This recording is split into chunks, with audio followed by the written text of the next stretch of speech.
The obstacle is my launch pad? What? That sounds a little counterintuitive at first, but I want to invite you to sit with that question and ponder it a bit. It's good food for thought.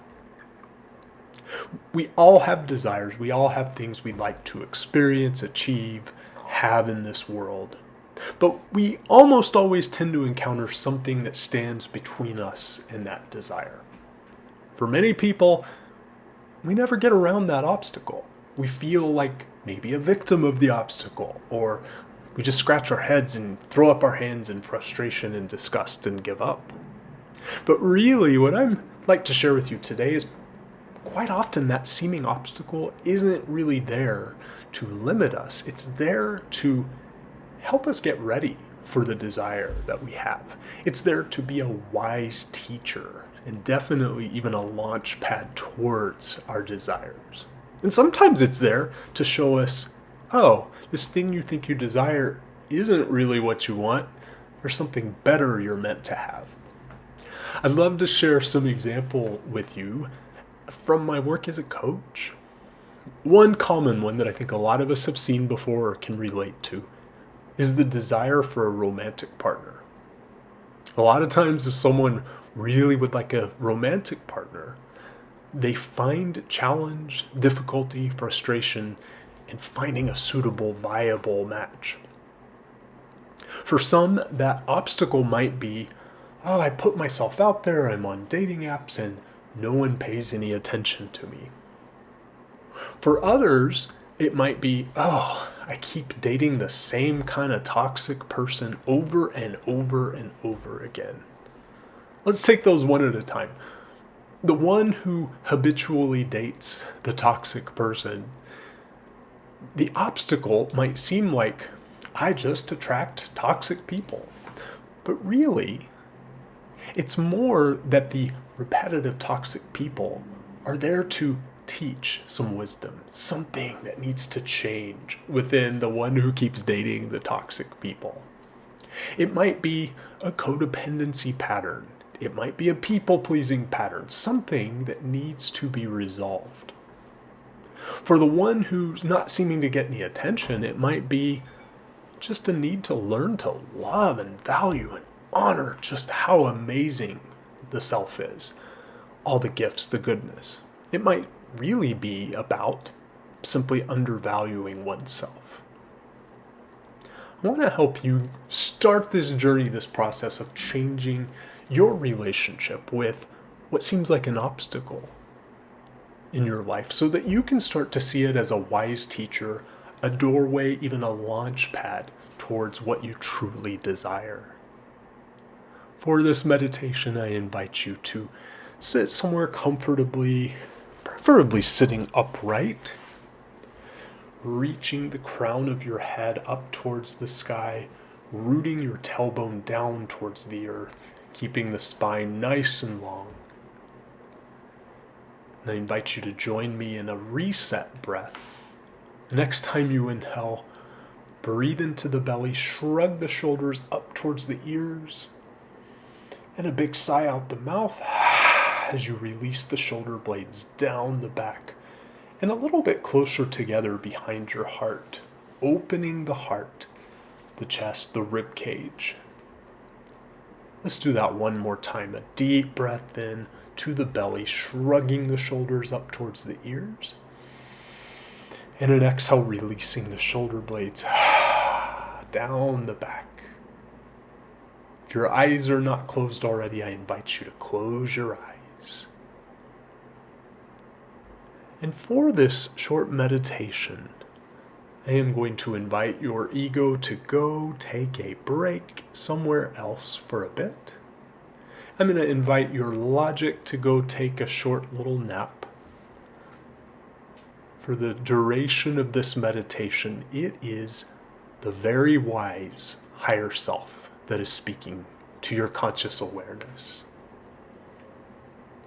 We all have many desires, sometimes simultaneously many desires that we'd like to experience or have or achieve.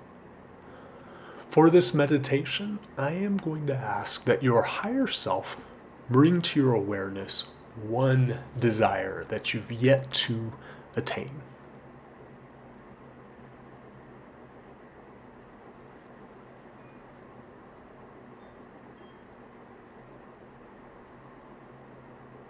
And then once you have that desire in mind, I'm going to ask that your higher self help you to see the obstacle, the thing that seems to be in the way between where you are now and having that desire fulfilled. Take a moment to sit with that and feel what that is.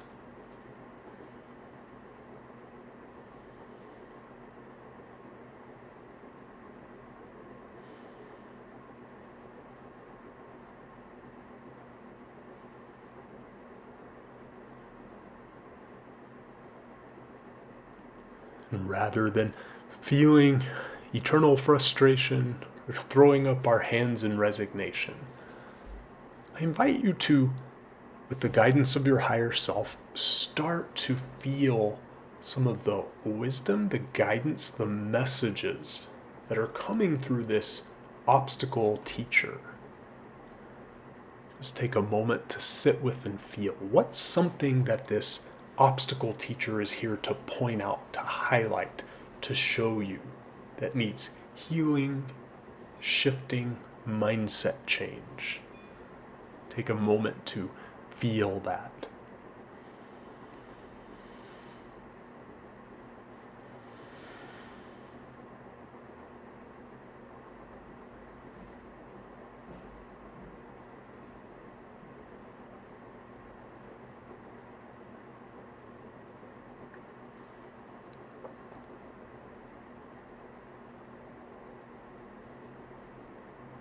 And then one last question for your higher self. And from this obstacle teacher, what is a practical way you can apply some of this knowledge? Something you can do from this knowledge, this understanding that comes through this obstacle teacher so that it starts to shift and change.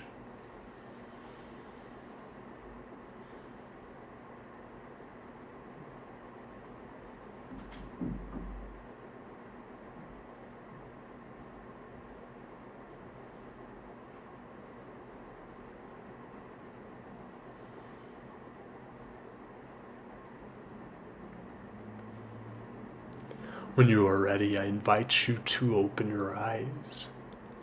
This meditation isn't necessarily a silver bullet that's just going to clear the challenge out of the way.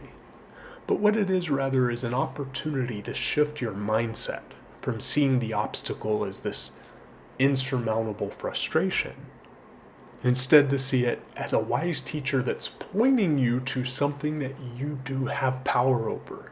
You have the power to work on healing within. You have the power to change your mindset. You have the power to make lifestyle and health changes. I also want to invite you to take some time to write about any of the insights that came up and to definitely spend some more time in reflection and meditation on this very topic. Because the more you dive into this, the more it's no longer an obstacle, but a launch pad towards what you truly desire. Thank you for joining me, and I look forward to seeing you in another meditation soon.